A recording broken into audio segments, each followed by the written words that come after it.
The bronze doors of Nero's throne room slammed shut, trapping 300 senators inside to see an imperial wedding that would trouble Rome for generations.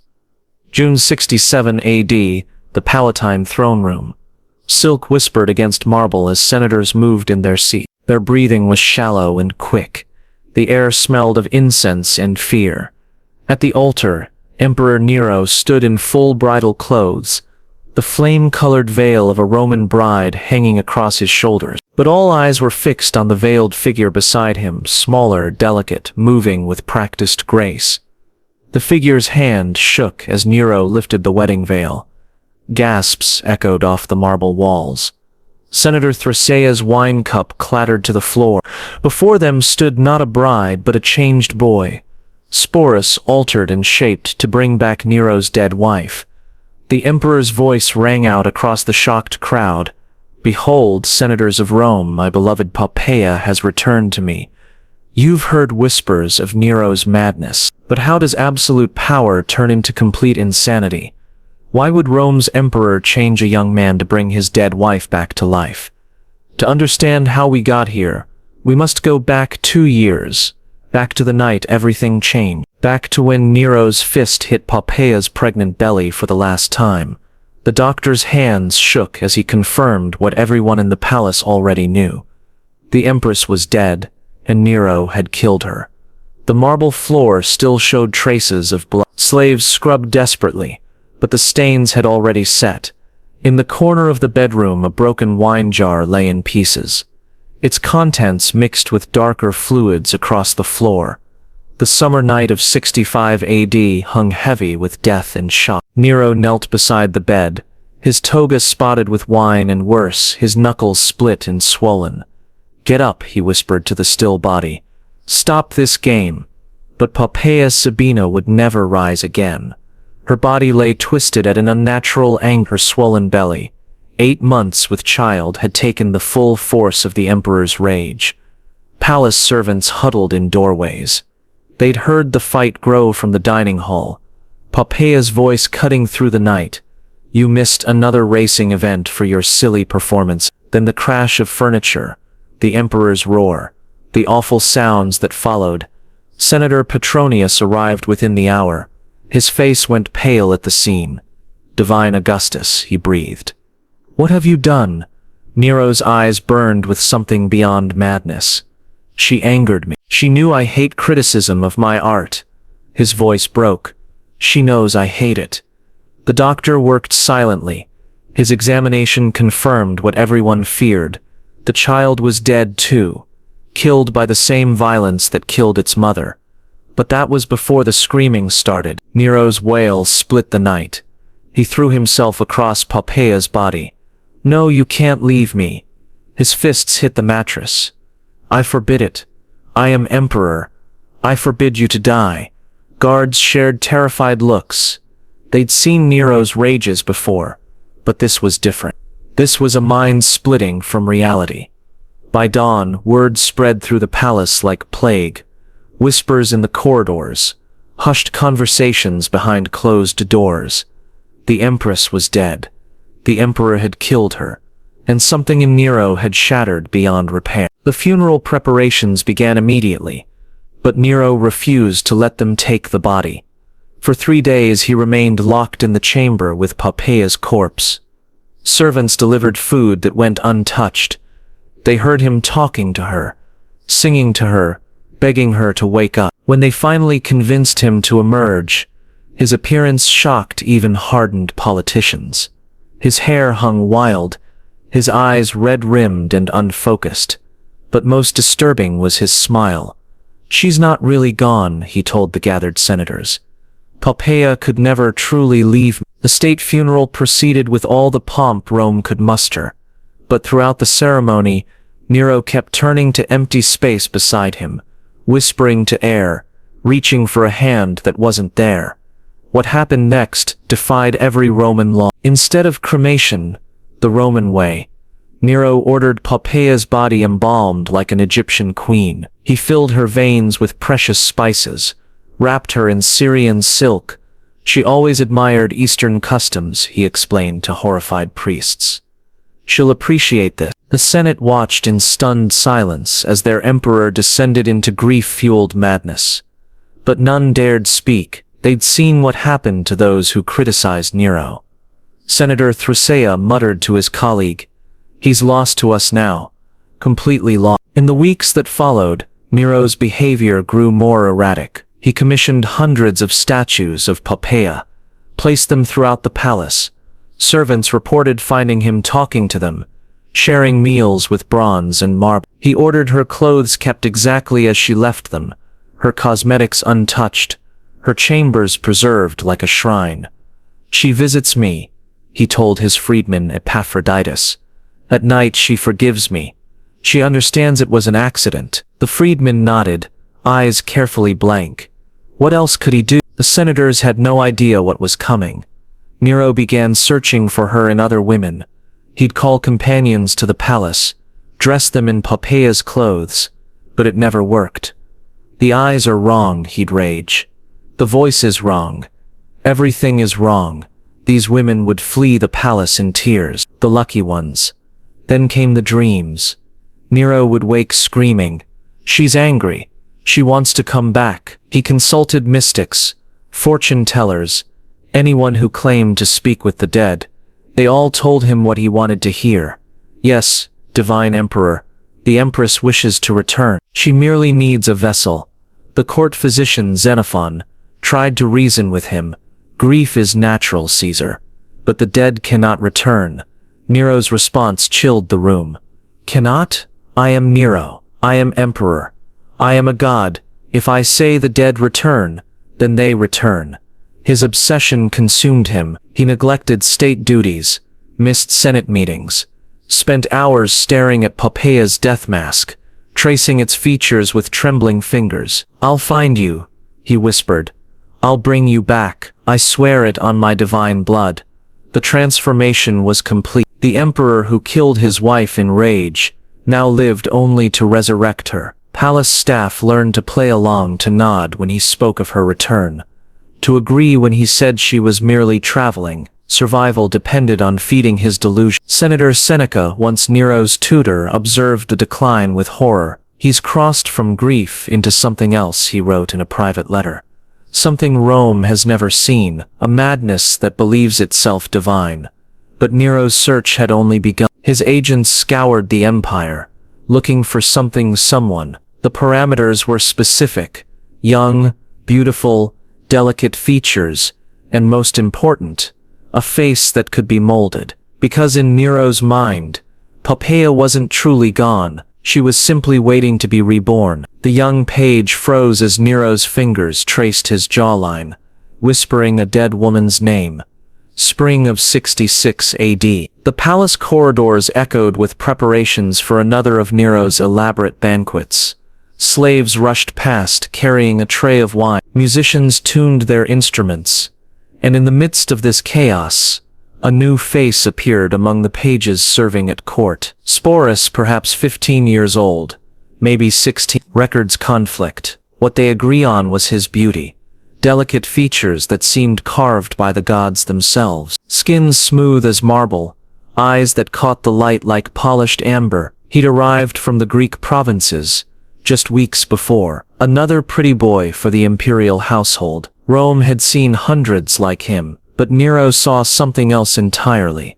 The moment came during a routine wine service. Sporus bent to fill the emperor's cup. A strand of dark hair fell across his face. The lamplight caught his profile. Nero's hand shot out, gripping the boy's wrist. Wine splashed across the table. "Stop," the emperor commanded, his voice strange, urgent. The dining hall fell silent. Senators paused mid-conversation. Slaves froze in place. All eyes turned to the emperor's table, but Nero saw none of them, his gaze fixed entirely on the trembling page. What followed sent chills through every witness. "Turn your head," Nero ordered. "To the left. Now right." Sporus obeyed, confusion written across his features. The emperor rose from his couch, circled the boy like a predator. His breathing grew rapid, excited. The nose, the curve of the lips, even the way you hold your shoulders. Epaphroditus, the emperor's secretary, leaned forward. "Caesar, is something wrong?" But Nero didn't answer. His fingers reached out, touched Sporus's cheek. The boy flinched but didn't dare pull away. "Popea," Nero breathed. "You've come back to me." The hall erupted in whispers. Senators exchanged alarmed glances. Everyone knew the Empress had been dead for months, but the look in Nero's eyes broke no argument. This wasn't grief speaking. This was something far more dangerous. "What's your name, boy?" Nero's voice carried an edge of desperation. "Sporus, divine Caesar." "From Corinth?" "No." The Emperor's grip tightened. "Your true name, the one you're hiding." Sporus's eyes darted frantically, seeking help, finding none. The other slaves had already begun backing away. They knew that look in their master's eye. Someone was about to become the focus of an imperial obsession, and heaven help, whoever that was.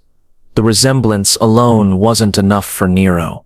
"Come with me," Nero commanded. He didn't wait for compliance. His hand closed around Sporus's arm, dragging him from the hall. The abandoned banquet sat in stunned silence. Finally, Senator Tigellinus spoke. Did the Emperor truly believe?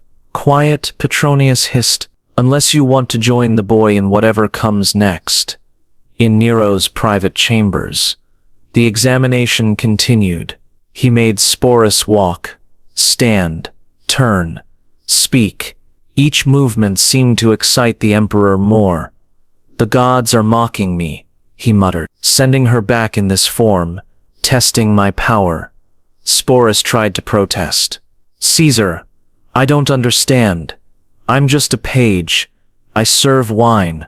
I know nothing of the Empress." Nero's hand cracked across his face. "Don't lie to me. I see her in you. Behind your eyes, waiting." The boy touched his cheek. Tears threatened, but didn't fall. He'd learned quickly that showing weakness in the palace meant death or worse. "How may I serve the divine Emperor?" "Serve," Nero laughed.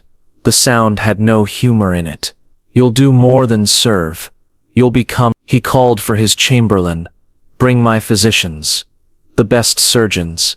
Money is no object." The Emperor had already summoned his physicians.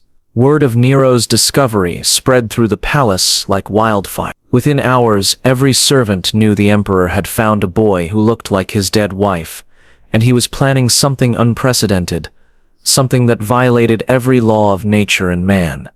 Sporus found himself moved to new quarters, luxurious rooms near the Emperor's own. But the golden cage was still a cage. Guards stood at every door. His old life, what little there had been, vanished like smoke. Xenophon, the court physician, arrived at dawn.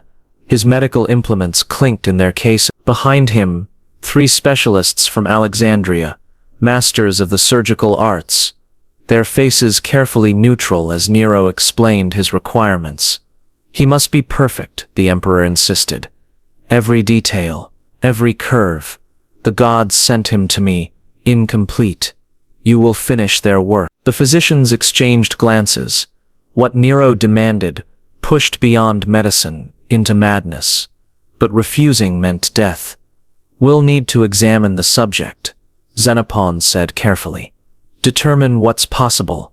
The examination lasted hours. Sporus stood shivering as strange hands prodded and measured. Calipers traced his features. Drawings were made. Comparisons to Popa's death mask, all while Nero watched with fevered intensity. "The facial structure is remarkably similar," one surgeon admitted, "with some adjustments to the brow, the cheekbones." He trailed off, unwilling to voice the full horror of what they discussed. "And the rest?" Nero demanded. "Can you make him complete?" The physician's silence spoke volumes. Finally, Xenophon cleared his throat. "There are procedures from the East, used on certain slaves. But the risk? I don't care about risk." Nero's fist slammed the table. "I care about results. You have 1 week to prepare. Fail me, and you'll discover how creative an emperor can be with punishment." As the physicians fled, Sporus remained behind, alone with his future tormentor. Nero approached slowly, his mood shifting like quicksilver, now tender, now terrible. "Does it frighten you? What's to come?" The boy chose his words carefully. "I live to serve Caesar's will." Clever answer. Nero's finger traced Sporus's lips. She was clever too, quick with words. You'll need to learn her phrases, her laugh, the way she moved through a room like water. His grip suddenly tightened. You'll become her, or die trying. That night, Sporus lay awake in his golden prison. Through the walls he could hear preparations beginning, metal instruments being sharpened, herbs being ground for potions, the whisper of slaves discussing his fate. The Senate received their own shocking news. A formal announcement arrived at each senator's home. The emperor had taken a new favorite, one who would undergo divine transformation to serve the imperial will. The language was deliberately vague, but everyone understood. Nero planned to reshape a living boy into his dead wife. "This is beyond madness," Senator Thrasea told his inner circle. "Even Caligula never attempted such blasphemy. And yet we'll smile and applaud," his colleague replied bitterly. "As we always do, because the alternative is joining the Christians in his garden." In the medical quarters, preparations intensified. Eastern texts were consulted. Specialists in body modification arrived from Egypt. They spoke in hushed tones of procedures that would horrify even hardened soldiers. But they also spoke of success rates, of boys who survived, who lived as something else entirely. Sporus was kept isolated, fed special diets to soften his skin, bathed in precious oils. Each day brought new preparations for the horror to come. The physicians wouldn't meet his eyes. "Will it hurt?" he asked Xenophon during one examination. The old physician's hands stilled for a moment. Humanity flickered in his eyes.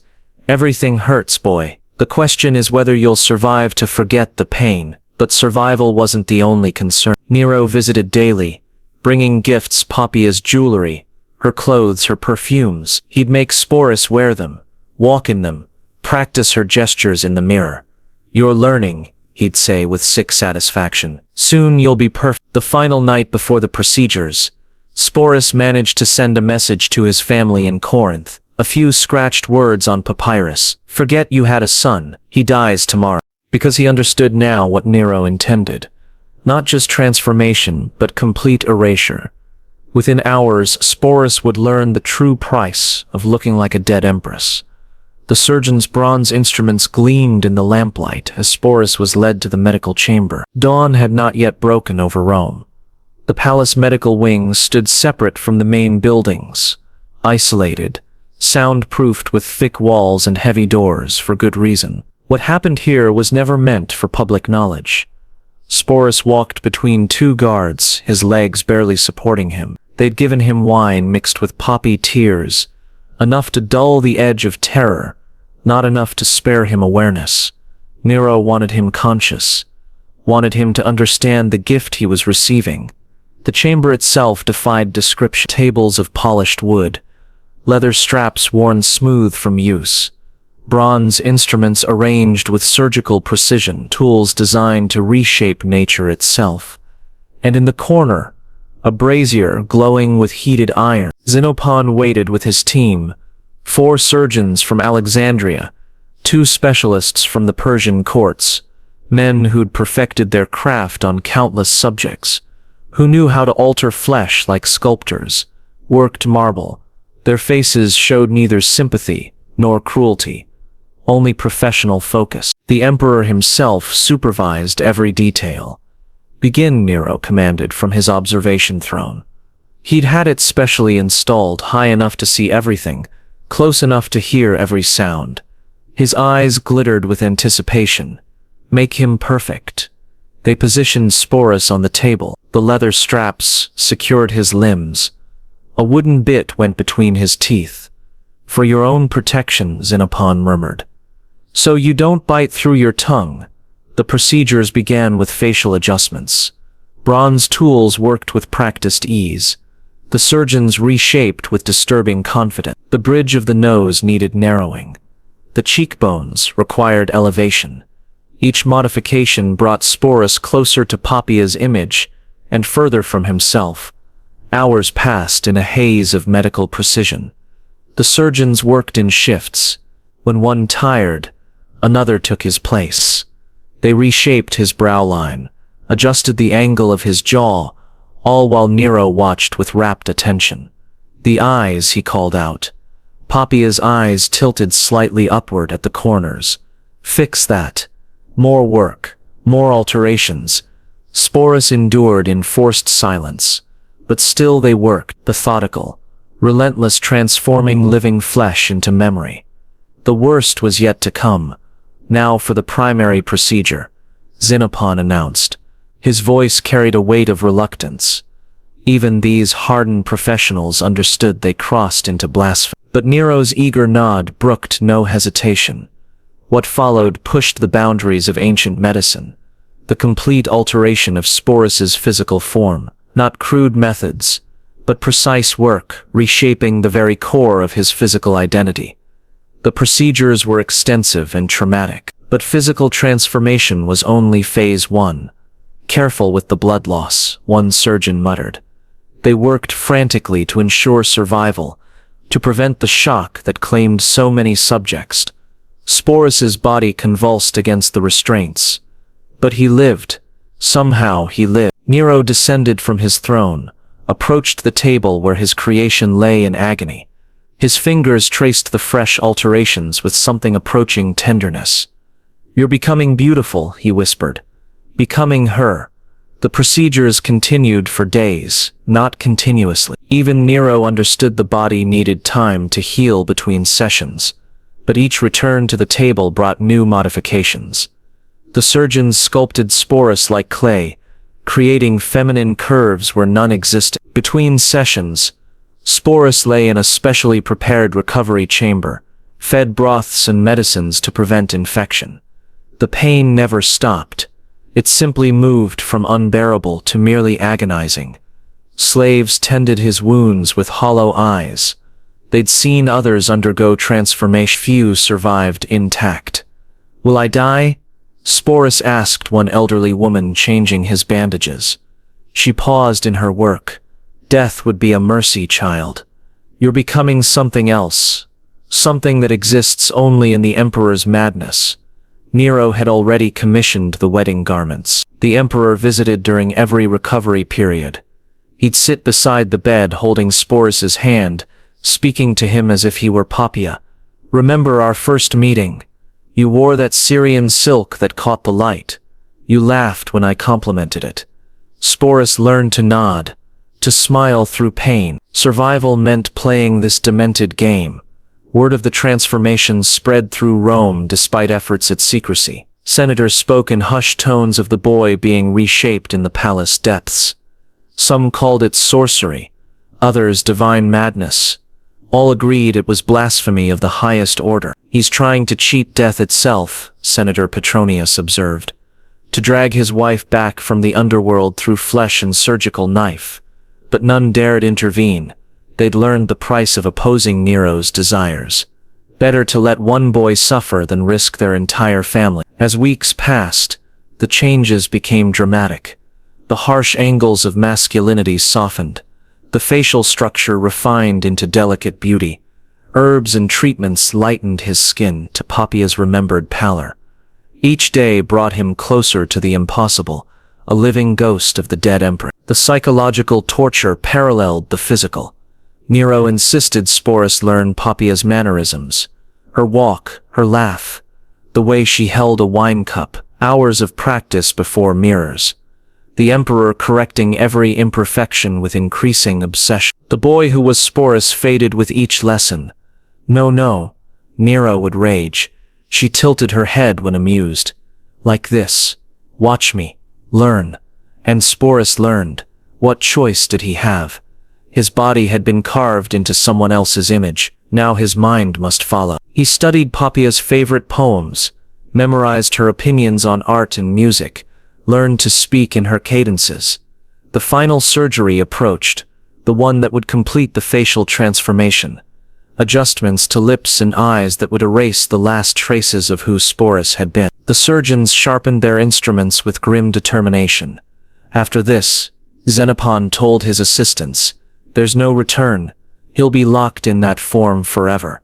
The night before, Sporus was allowed to see himself in a bronze mirror. The reflection that stared back was neither male nor female, neither himself nor Poppia, but something between, something crafted by madness and knife. And when the bandages finally came off, even Sporus didn't recognize the face in the mirror. For 12 hours a day, Sporus practiced Poppia's walk while Nero watched from the shadows. The transformation chamber had become a theater of resurrection. Mirrors lined every wall, multiplying Sporus's image into infinity. Each reflection showed the same carved face, the same carefully crafted form, but movement required different skills entirely. Again, Nero commanded from his throne. The hips must sway exactly as hers did, like water flowing over stone. His eyes never left Sporus's form, studying, comparing, finding imperfection in every gesture. Sporus crossed the marble floor for the 1000th time. His surgically altered body protested with each step. The wounds had healed, but phantom pains lingered. Each movement reminded him of what had been taken. "Stop!" The Emperor's voice cracked like a whip. "You're walking like a boy, pretending." She never pretended. She simply was. He rose from his seat, moved behind Sporus with predatory grace. "Feel how I position your shoulders. Back proud." She was an empress. Strong hands adjusted Sporus's posture, the touch both tender and terrible, Nero's breath hot against his ear. "Remember the garden party where you wore the pearl-sewn stola? You glided between the fountains. Every senator's wife burned with envy." The correction sessions grew more intense each day. These moments of confused identity had become routine. Nero spoke to Sporus as if he were truly Poppia, referenced memories the boy couldn't possess, demanded reactions to events he'd never witnessed, and Sporus learned to provide them. Survival depended on maintaining the Emperor's delusion. "Yes, my love," Sporus whispered in practiced tones. "The fountains sparkled that day, like your eyes when you sang." The words tasted like ash, but they earned a smile from his tormentor, a momentary reprieve from correction. Hours blended into days, days into weeks. The rehearsals never stopped. Voice coaches arrived from Greece, movement instructors from Egypt, all tasked with one impossible goal: resurrect the dead through living flesh. They worked with grim efficiency, molding Sporus into someone else's ghost. "The laugh must come from here," the voice instructor insisted, hand on Sporus's throat. Light, musical, like bells in the wind. They practiced until Sporus's voice cracked, until his throat burned raw, until Poppia's laugh emerged, perfect and horrible from his mouth. But Nero's preparations went beyond mere performance. The Emperor had commissioned exact replicas of Poppia's wardrobe. Every stola, every jewel, every cosmetic she'd favor. Sporus spent hours learning to apply them correctly. The weight of gold on his wrists, the drape of silk across altered hips, the suffocating embrace of femininity forced upon him. She preferred Egyptian kohl, Nero instructed, watching Sporus paint his eyes. Applied with a steady hand, never too heavy. She said it made her look like Cleopatra. His fingers traced Sporus's cheek. "You're becoming more beautiful each day. More like her." The compliments were worse than the criticisms. They reminded Sporus how completely he'd been erased. In the mirrors, Poppia's face stared back, moved when he moved, smiled when he forced his lips upward, a living reflection of the dead. Senate meetings had become irregular. Nero's obsession consumed him entirely. He spent every waking hour in the transformation chamber, teaching, correcting, perfecting his impossible creation. State business accumulated unattended. Rome governed itself, while its emperor played God with flesh and memory. The lessons extended beyond mere appearance. "Tell me about your favorite horse," Nero demanded during one session.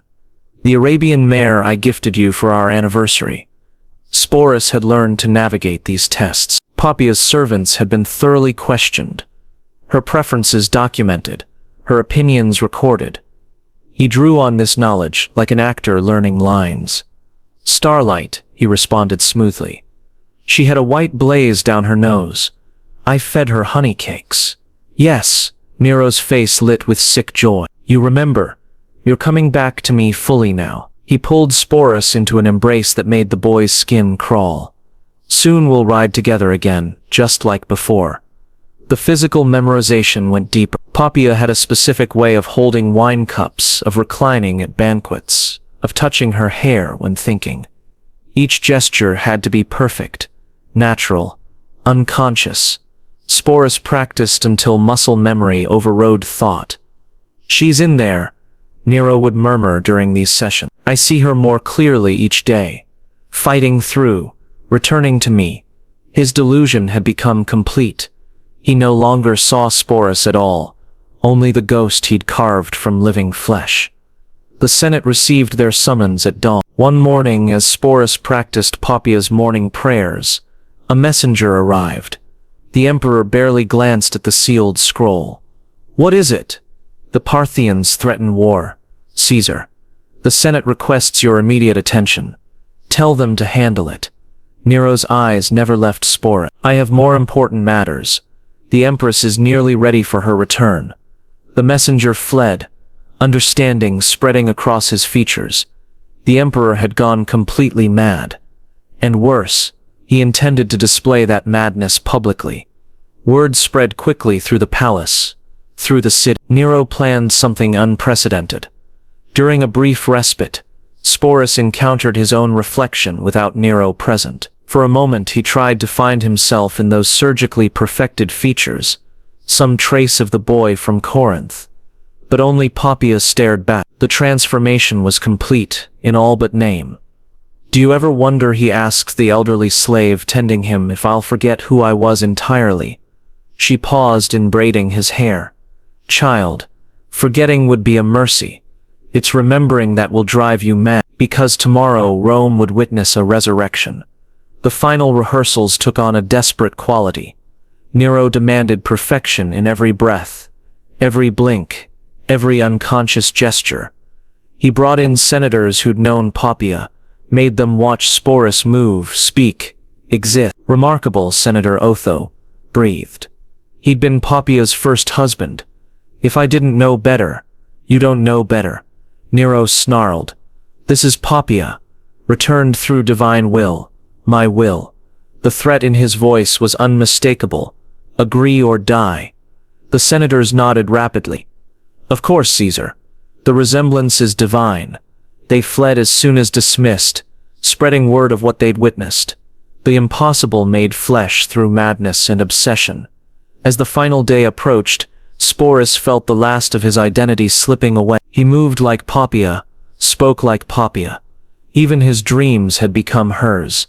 Memories absorbed through endless repetition. The boy from Corinth was nearly gone. Tomorrow, Nero announced with fevered excitement, you return to your rightful place, my bride, my empress, my divine Poppaea. He kissed Sporus with passionate delusion. Death itself bends to my will. That night, alone in chambers that perfectly replicated Poppaea's, Sporus performed the evening rituals he'd memorized. Her prayers, her beauty routine, her preferred sleeping position. Everything exactly as taught. Tomorrow he would become her completely. Senator Thracia's wine cup shattered on marble when he read the wedding invitation. The scroll bore Nero's personal seal, the wax still warm. The message brief but world-shattering. The divine Emperor Nero Augustus commands your presence at the sacred union between himself and the Empress Poppaea. Sabina restored to life through imperial will. Thracia's hands trembled as he read it twice, 3 times. The words didn't change. Around him, shards of pottery mixed with spreading wine, like blood across stone. His wife rushed in at the crash, saw his face, saw the invitation. Her own color drained to match his. He can't mean, she began. He means exactly what he writes. Thracia's voice came hollow, defeated. Our emperor plans to marry a transformed boy and call him his dead wife, and we must attend, and we must smile, and we must pretend to believe. Similar scenes played across Rome's elite house, senators receiving the impossible invitation, processing its implications, Understanding the trap Nero had set. Attendance meant participating in blasphemy. Absence meant death. The emperor had learned to make compliance an art form. This wasn't Nero's first grotesque performance. 2 years before, he'd married his freedman, Pythagoras. But that had been different. A private ceremony, a few witnesses, easy to dismiss as imperial eccentricity. This was public theater on an unprecedented scale. Remember Pythagoras? Senator O asked his colleague at the baths. Steam rose around them like spirits. Nero wore the bridal veil, played the virgin bride. We thought that was rock bottom. We were fools. His companion's laugh held no humor. There is no bottom, only deeper circles of madness. He lowered his voice further. My sources say the boy Sporus has been completely transformed, altered into Poppeia's image. Word of the transformation had leaked despite palace secrecy. Servants whispered. Guards gossiped. Surgeons drank and talked. Rome knew something monstrous had occurred in the palace depths, but knowing and seeing were different things. The wedding would force them to witness, to participate, to validate madness through presence, but refusing an imperial invitation meant death. Senator Tigellinus, one of Nero's closest advisors, held a secret meeting of the most powerful families. The atmosphere was funeral. We all received the same summons, he began. We all understand what this means. It means our emperor has gone completely insane, someone muttered from the back. Careful. Tigellinus's eyes swept the room. Even here, walls have eared, and Nero's definition of treason expands daily. He paused. Let the weight settle. The question isn't whether he's mad. It's how we survive the madness. The discussion that followed was pragmatic, cold, calculated. These men had governed provinces, led armies, negotiated treaties, but none had faced this. Forced participation in delusion that mocked nature itself. If we attend, we legitimize blasphemy. Thrasea argued.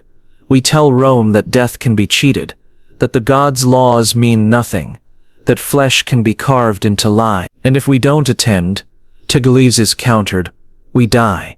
Our families die. Our names are erased. He spread his hands. Nero has made examples before. Do you think he'll hesitate now? And Nero had made examples before. The arena executions haunted every senator's memory. Nero's post-fire entertainments. Senators' sons made to fight as gladiators. The price of resistance written in blood and ash. But this felt different. More final.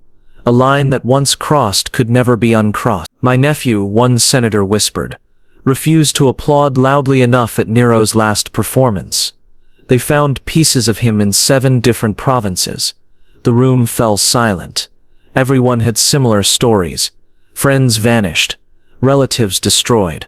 The price of resistance written in blood and ash. But this felt different. More final. A line that once crossed could never be uncrossed. We go, Tigellinus decided. We witness, we applaud, we survive. His jaw tightened. And we pray the gods understand we had no choice. But even as they agreed, unease rippled through the gathering. This wasn't just about survival anymore. It was about complicity in reshaping reality itself. If they acknowledged Sporus as Poppaea, what other lies would they be forced to swallow? What other impossibilities would become imperial truth? The preparations began immediately. Formal togas cleaned and pressed, jewelry polished, gifts selected for the happy couple. The machinery of social obligation grinding forward, despite the horror at its heart, which is why on the wedding morning, every senator's seat would be filled. Some tried indirect resistance. Senator Puce developed a sudden illness. Within hours, Nero's personal physician arrived at his door. The emperor insists on examining you himself, the doctor said. He's concerned you might miss the blessed event. Puce miraculously recovered. Others learned from his example. Attendance wasn't requested. It was demanded, written in invisible blood. As the day approached, a strange hysteria gripped Rome's elite. Wives selected their finest clothes with shaking hands. Children were coached on proper behavior. You must call the bride Empress Poppaea. Mothers instructed, "No matter what you see, no matter what you think, your life depends on it." The merchants profited from fear. Perfumers sold out of Papatea's favorite scents. Attendees wanted to smell correct. Jewelers worked overtime, creating pieces in her remembered style. If they must participate in madness, they'd be perfectly dressed for it. "It's like preparing for a funeral," one matron observed. Except we're mourning sanity itself. Private meetings multiplied, hushed conferences in garden corners, coded messages in poetry readings, all asking the same question.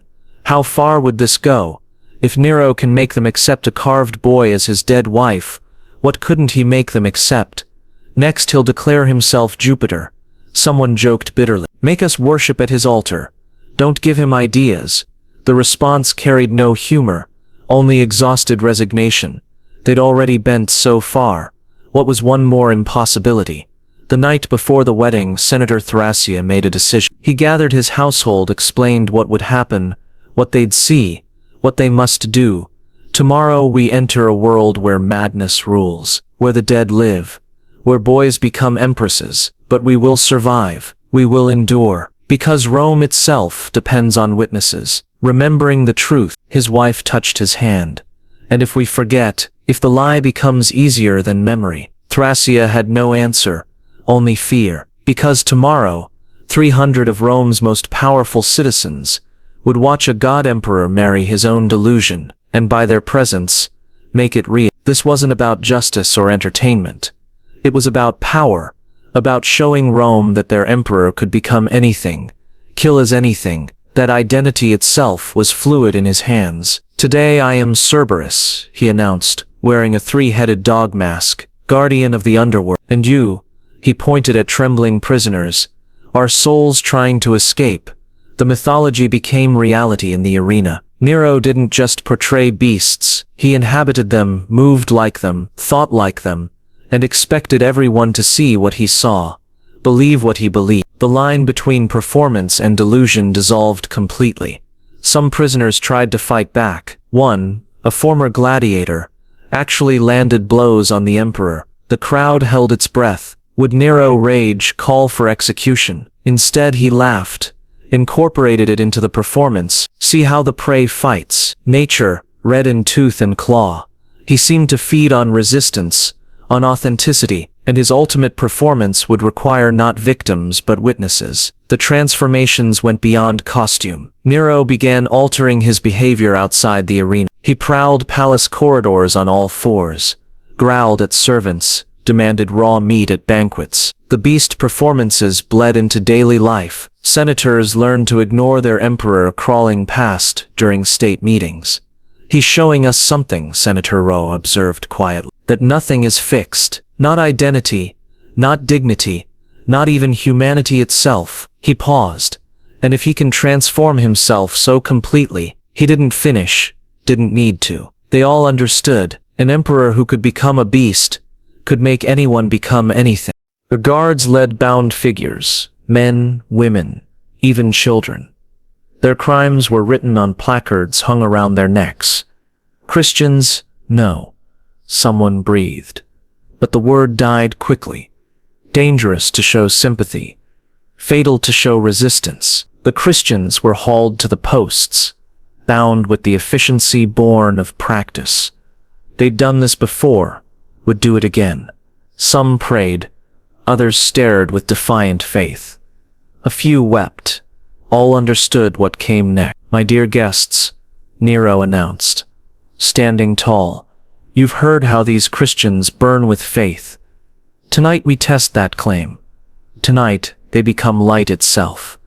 His laughter echoed across marble, the sound of madness dressed in divinity, the normalization of horror among elite. The first torch touched straw. Flames caught, climbed. The pitch-soaked clothes ignited like candles. Screams split the night. But worse than the screams was Nero's commentary. His play-by-play narration, making it theater, making it normal. "See how they illuminate our feast, human candles for divine dining." He lifted his wine cup to bright faith and brighter flames. The guests lifted their cups. What choice did they have? They drank to screaming torches that had been people. The flames climbed higher, cast dancing shadows, turned the garden into hell's own paradise. But they drank, they smiled, they survived. A child's voice rose above the rest, singing a Christian hymn, clear and pure despite the flames, despite the pain. The diners froze. Even Nero paused for a moment. Just a moment. The horror broke through, became real, unbearable. Then the small voice cracked, stopped, and the emperor laughed. Musical accompaniment. How thoughtful, he gestured to his musicians. Play louder. We must match their enthusiasm. Lyres and flutes competed with agony, the melody obscene against the crackling of flesh, against faith tested beyond endurance. Some Christians lasted longer. The pitch burned slow, designed to prolong, to maximize both light and suffering. Between the posts, servants circulated with wine and delicacies, as if nothing unusual occurred, as if human torches were standard garden decoration. The guests ate, commented on the vintage, discussed poetry, all while their fellow humans burned within arm's reach, which is why no one dared object to his most shocking performance yet. The light is so practical, one matron observed, her voice carefully neutral. One can see the food quite clearly. Indeed, her companion's smile was rigid. The emperor's innovation knows no bounds. This was the true horror. Not just the burning, but the forced normality, the requirement to treat atrocity as ambiance, to complement the screaming, to appreciate the spectacle. Nero had discovered something worse than fear. Complicity. As the night wore on, some torches guttered out, bodies slumping in chains, but others were lit, fresh Christians brought to replace the old, a constant supply of human candles. The garden party continued by their light. I particularly enjoy the variety, Nero commented to Senator Galba. The young ones burned quick and bright. The old smolder longer. Each brings unique qualities to the atmosphere. Galba nodded, smiled, died a little more inside. Your artistic eye never fails, Caesar. This was survival in Nero's Rome. Not just witnessing horror, but praising it, finding aesthetic value in human suffering, making it part of polite conversation. The guests learned to critique the flames, compare burning times, judge the quality of screams, anything to please the mad god who ruled them, creating a culture of total submission. Children at the party were the worst to watch. Young eyes trying to understand, parents desperately covering their faces, whispering explanations. It's just a play, just pretend. But how do you explain when the emperor insists it's real, when denial means death? One boy, perhaps 10, tugged his father's toga. Why are they burning people, father? Every adult in earshot held their breath. The wrong answer meant joining the torches. The father's voice came steady, careful, because the emperor wills it, and the emperor's will is divine. The boy nodded, accepting, learning. This was how atrocity became normal, one child at a time, one garden party at a time, until burning humans for light seemed as natural as oil lamps. More wine, Nero called out. Let's toast to illumination, to innovation, to the future of Roman entertainment. They stumbled home, reeking of smoke and compromised humanity. Washed, prayed to gods who had apparently abandoned Rome, and tried to forget. He had learned to make them grateful for survival. The consul's daughter stood in the arena, her father forced to watch from the imperial box. Her name was Claudia, 17 years old, raised in luxury, educated in Greek philosophy, trained in the gentle arts of Roman nobility. Now she stood on blood-soaked sand, a gladiator's sword trembling in her untrained hands. Across from her, a seasoned fighter circled, waiting, playing with his prey. Fight, Nero commanded from his throne. Show us the courage of consular blood. In the seat beside him, Consul Marcellus gripped the armrests until his knuckles went white. His jaw clenched so tight witnesses heard teeth crack. But he didn't look away. Couldn't. Nero's hand rested on his shoulder, a gentle touch that carried death's promise. "Your daughter has spirit," the emperor observed. "Let's see if she inherited your warrior blood." The gladiator lunged. Claudia screamed, dodged clumsily, the sword too heavy for her pampered hands. She'd held writing styluses, wine cups, never weapons. The crowd roared, not with bloodlust, with horror, with recognition. That could be their daughter. Would be, if they displeased the emperor. Public humiliation was just the beginning. This had started months ago, after the fire, after the Christian torches. Nero discovered fear had limitations. People could adapt to fear, become numb. But shame cut deeper. Shame transformed. Shame broke spirits in ways death couldn't. "The nobility thinks itself above the common people," he told his advisors. "Time to teach them otherwise. Time to show Rome that patrician blood runs as red as any slave." The first victims were careful selections, families who'd shown insufficient enthusiasm, who'd attended his performances with dead eyes, who'd whispered criticisms they thought went unheard. But Nero heard everything, remembered everything, and now he collected. Claudia stumbled. The gladiator's sword caught her shoulder. First blood. The crowd gasped. In the imperial box, her father's mask finally cracked. "Please," he whispered. "She's just a child. Take me instead." "But that wouldn't teach the lesson," Nero explained patiently. "You need to understand. All of Rome needs to understand. Your birth means nothing. Your titles mean nothing. Only my will matters." Nero had discovered something more powerful than fear. The fight continued, if it could be called a fight. The gladiator toyed with Claudia. Small cuts, humiliating strikes, making her dance, making her beg. Her noble training crumbled. She cried, called for her father, for mercy, for death. Anything to end the shame. Other senators watched from their seats, memorizing every detail, every moment. Because tomorrow, Nero might decide their sons needed combat training. Their wives needed acting lessons. Their entire families needed education in humility. "Please," Claudia sobbed, dropping the sword. "I can't. I don't know how." "Then learn," Nero shouted. "That's what the arena teaches. Adaptation, survival, the erasure of false pride." The gladiator moved in for a final strike. But Nero raised his hand. Not mercy. Something worse. "Enough. She's learned today's lesson, but her education continues tomorrow. And the next day, until she fights properly, until she embodies Roman virtue." He had learned to make them grateful for survival. They dragged Claudia from the sand, alive but broke. Her father permitted to see her briefly, to tend her wounds, to whisper apologies she couldn't accept because tomorrow she'd return. And the next day, until she learned to kill or died trying. This became the new noble children in the arena, not executed.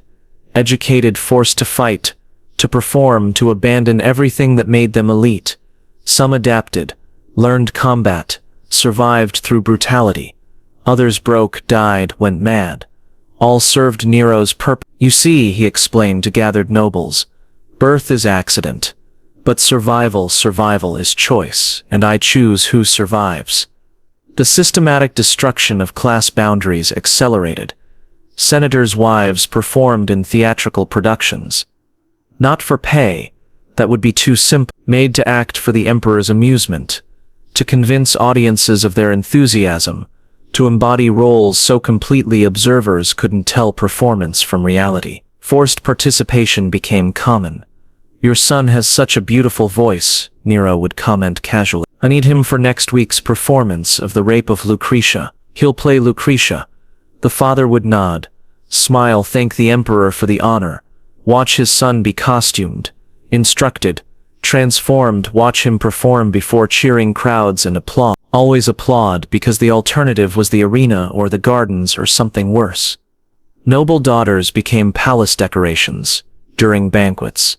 Living statues painted gold, posed artistically, holding wine jugs for hours, their fathers dining inches away, pretending not to see, not to recognize. The humiliation was public, deliberate, inescapable. Art requires sacrifice, Nero explained. And what greater art than transforming pride into beauty? The worst were the voluntary performances. Nero would suggest, never command that a senator's family participate in his theatrical productions. The invitation carried death's weight, so they volunteered enthusiastically, competed for roles, thanked him for the opportunity, which is why no one would dare object to the wedding. Marcus Lepidus watched his daughter dance at a banquet. She'd been trained by professionals, taught to move with skill. His colleagues complimented her grace, her flexibility, her obvious talent. He thanked them, praised the emperor's eye for discovering her abilities, died inside with each word. "Your daughter shows promise," one senator noted. "Perhaps a career on the stage, if the emperor wills it." Marcus's voice remained steady. "We exist to serve his vision." This was the genius of Nero's system. He didn't just humiliate. He made them complicit, made them praise their own degradation, made them grateful when their children survived another day of shame. The nobility learned to celebrate their own destruction. Some tried to resist. Senator Thrasea refused to attend the arena when his nephew performed. Within days the boy was found dead. The message clear: participation wasn't optional, enthusiasm was mandatory. Survival meant becoming part of the machine that destroyed you. "We're all actors now," one matron whispered at a gathering. "Playing roles he assigns, forgetting who we used to be." But forgetting was survival. The alternative was remembering, and memory led to madness, or rebellion, or death. So they forgot, learned their lines, played their parts, transformed into whatever Nero required. The night before the wedding announcement, a final degradation. Nero hosted a banquet where every server was noble-born. Senators' children poured wine, consuls' wives served food, the highest of Rome reduced to servants for an evening, and their families dining, pretending not to notice, not to care. "Excellent service," Nero complimented a consul's son. "You've found your true calling." The boy bowed, smiled. His father applauded. And in that moment, the last resistance died. They would accept anything now, any impossible demand, any transformation, because Nero had taught them the ultimate lesson. Identity was his to give or take, and tomorrow he would present his greatest transformation yet. Gold coins clinked into the senator's palm as arrangements were made for his daughter. The transaction took place in full view of the banquet hall. No hiding, no shame, just business conducted over roasted peacock and Falernian wine. Senator Quintus counted the coins with steady hands, 30 pieces of gold, the price of his daughter's companionship, the cost of keeping his son off the arena sand. "She's trained in all the pleasant arts," Quintus assured the buyer, his voice carrying across the hall, clear, unwavering. "Speaks Greek fluently, plays the lyre, will provide excellent conversation." His daughter, Julia, just 16, stood silent beside the freedman, her face a practiced mask. She'd learned that tears meant punishment, that resistance meant her younger brother would join her. So she smiled, curtsied, played the part of willing companion. "The emperor values cultural exchange," Nero announced from his throne. What better way to share Rome's treasures than through her most treasured citizens? These transactions were preparing Rome for the ultimate exchange. This wasn't simple commerce. That would be too honest. This was theater, performance, each arrangement accompanied by elaborate justifications, cultural education, artistic collaboration, diplomatic courtesy. The nobility learned to speak in euphemisms while their children disappeared into service. "Your son has such delicate features," a wealthy merchant mentioned to Senator Cassius. "My Persian guests would appreciate his company for cultural purposes, of course." Cassius nodded, named terms, watched his boy led away, then returned to his wine, to his forced smile, to the conversation about grain imports, as if he hadn't just arranged his heir's service for a month. The system had evolved from Nero's initial brutalities, become refined, institutionalized. A marketplace operating in palace halls. Noble youth traded like exotic goods, values fluctuating based on beauty, talent, willingness to perform. But these transactions were mere rehearsal. Nero was about to present his greatest acquisition. "I'll take the consul's twins," a freedman called out. "The emperor wants matched pairs for next week's performance." Their father didn't flinch. 200 aurei. They're trained dancers, very flexible. He spoke of his daughters like performers, because that's what they'd become, currency in Nero's economy of humiliation. Some families tried to protect their children, sent them to distant estates, claimed illness, disappeared into obscurity. But Nero's reach was long, his memory perfect. Those who hid faced worse than arrangements. They faced examples. The Flavius family had refused to provide their son for palace service. Within a week they watched him exiled to the furthest provinces, his parents forced to continue daily routines, entertain guests, pretend nothing was wrong. The boy vanished completely. His parents served wine as if he'd never existed. Nero was creating a new economy of service. The lesson, Nero explained to gathered nobles, is cooperation. We're all one great Roman family. Families share, don't they? They nodded enthusiastic, offered their own children as proof of understanding. Better to arrange service than to see them vanish. Better temporary absence than permanent loss. The mathematics of survival in a mad god's court. The arrangements became elaborate. Contracts drawn, terms negotiated, as if legitimacy could wash the horror clean. Noble mothers learned to assess their daughters' market value. Fathers appraised their sons like assets. Natural affection twisted into commercial calculation. "She's worth more untouched," one matron advised another. "But if you wait too long, Nero might claim her for free. Better to arrange while you have leverage."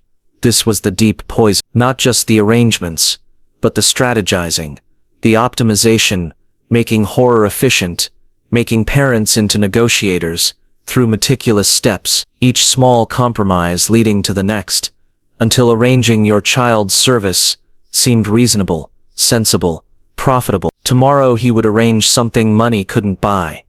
The worst were the auctions, public bidding on noble service. Nero presiding like a divine merchant, calling out qualities, encouraging competition, making the elite bid against each other for the privilege of employing their peer. The consul's daughter trained in Alexandria, skilled in Eastern arts, who'll start the bidding. Hands raised, numbers called, the girl on the platform trying not to weep, her father in the audience, stone-faced, watching his daughter's value reduced to coins, watching friends and allies bid, knowing he'd do the same when their children stood there. Some children adapted, learned to increase their value, to advertise skills, to suggest capabilities, survival through self-promotion. They became their own merchants, their own advertisements, because active participation hurt less than passive victimization. The past itself was about to go on auction. "I'm worth more than my sister," one boy told his parents. "I've been practicing,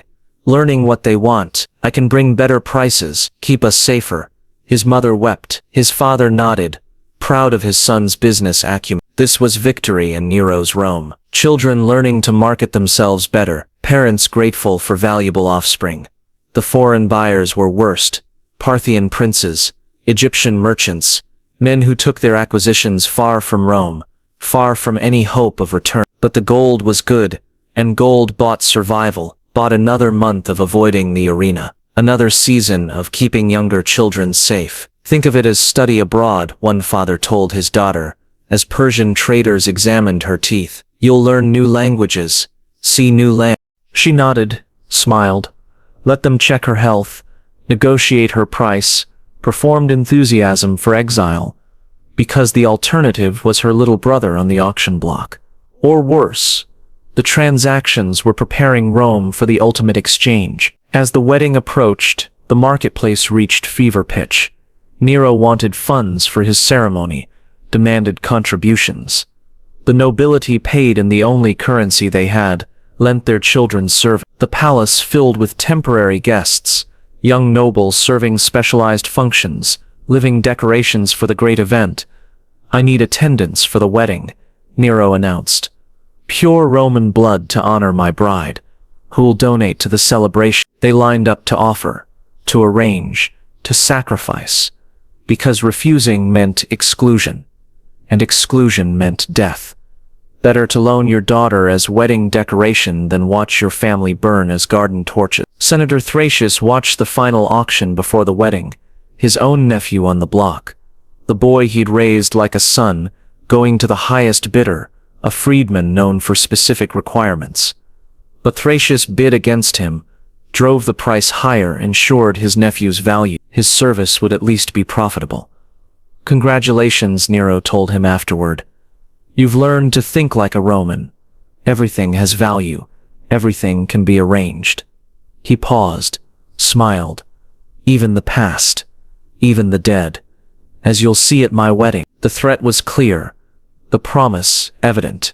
They'd arranged their children's service, their dignity, their humanity. Tomorrow, Nero would show them something worse, something that made flesh seem cheap. He'd make them witness the arrangement of reality itself, and they'd applaud. They'd celebrate because he'd trained them well. Tomorrow he would arrange something that couldn't be bought, the past itself. Sporus sat perfectly still as slaves painted Poppeia's favorite cosmetics onto his transformed face. The preparation chamber glowed with lamplight. Every surface held memories made manifest. Poppeia's jewelry boxes, her perfume bottles, her cosmetic jars, each item precisely placed, each holding instructions for resurrection. The slaves worked in reverent silence. They'd served the real empress. Now they served her ghost. "The coal must be perfect," the eldest servant whispered. Her hands trembled as she traced Sporus's eyes. She always applied it just so. 3 strokes, never 4. Sporus didn't respond. Couldn't. His voice had been trained out of him. Only Poppeia's cadences remained. Only her words, her thoughts. The boy from Corinth had been erased so thoroughly that even silence belonged to someone else. Layer by layer they built the illusion. White lead for her pallor, vermilion for her lips, gold dust across her cheekbones, each stroke bringing the dead closer, each powder and paint destroying what remained of Sporus. He watched his transformation in the silver mirror, watched himself disappear. In 12 hours, Sporus would cease to exist. The hair now, another servant commanded. They'd grown it for months, treated it with Eastern oils, dyed it to match the remembered shade. Now they styled it exactly as Poppaea had worn it, the wedding style from her first marriage to Nero. Every pin placed with documentary precision. Through the walls they could hear preparations, the throne room being decorated, musicians rehearsing, the hollow ring of hammers as workers built the wedding platform. Rome itself being transformed into a theater for impossible resurrection. "My lady's dress," a young slave announced. She carried it like a sacred relic, Syrian silk, purple beyond purple, worth more than estates. Poppaea had worn it once, just once, the night before she died. Now it would clothe her replacement, her replica, her ghost made flesh through surgery and pain. They dressed Sporus with ritual care, each fold of fabric exactly right, each drape matching painted memory. The dress fit perfectly, of course it did.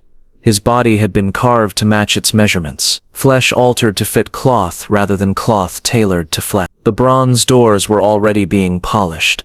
The jewelry, the eldest servant breathed. She opened cases with shaking hands.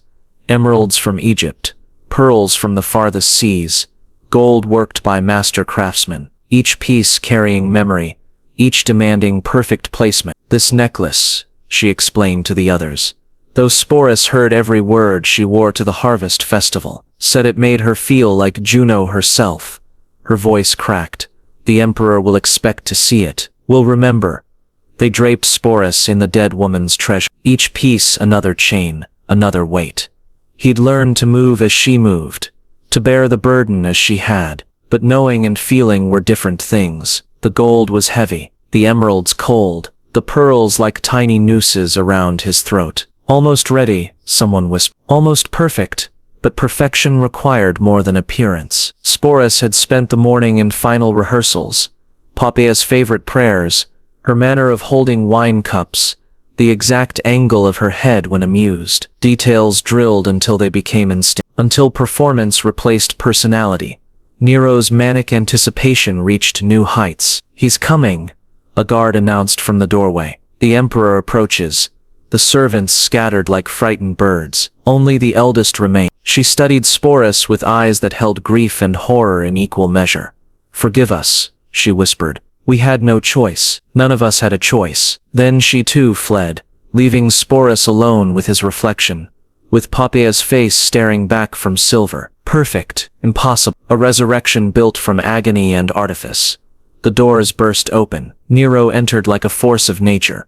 His wedding robes magnificent, his face painted gold, his eyes bright with divine madness. He stopped, stared, circled Sporus like a predator savoring prey. "Perfect," he breathed. "Absolutely perfect. She's returned to me completely." His hands reached out, touched carefully, as if afraid too much pressure might shatter the illusion. "My beloved, my empress, my pop." Sporus responded as trained, lifted his hand to Nero's cheek, smiled Poppeia's smile, spoke in Poppeia's voice. "My lord, my love, I've missed you so." The gathering storm of witnesses was building. The words came smooth, practiced, empty of everything but survival. But Nero heard only what he wanted, saw only what he'd carved into being.